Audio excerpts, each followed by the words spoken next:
So if I were to go around and bring in any objects right here, just like this, then these objects are actually opaque.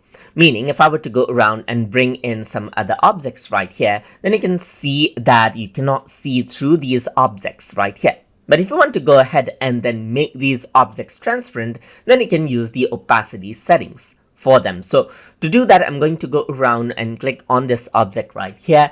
And on the top, you can see that opacity is an option. And right now it is 100% opaque, meaning nothing in this picture is transparent. But if I were to go around and decrease the transparency, that is decrease the opacity, you can see that now what happens is that everything is transparent right here, just like this. And that is what you have right here. You can go around, resize it, and then you can change around the opacity according to how you want right here, just like this. So that is what you have.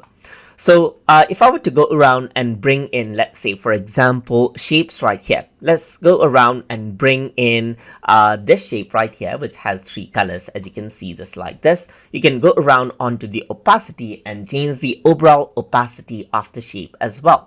So another thing that you can work around with over here in shapes like these is you can go around onto colors right here and work around with opacity for a particular color. Let's say, for example, I make this yellow, and then you can just go around and make that yellow transparent and leave the blue or any other color that may be there in that particular shape right here as it is. Let me just go around and close this and bring in other shapes like this. Let me just press Ctrl Z right here and bring this in right here. So now you can see that for this, even if it is under shapes, it works like an image right here.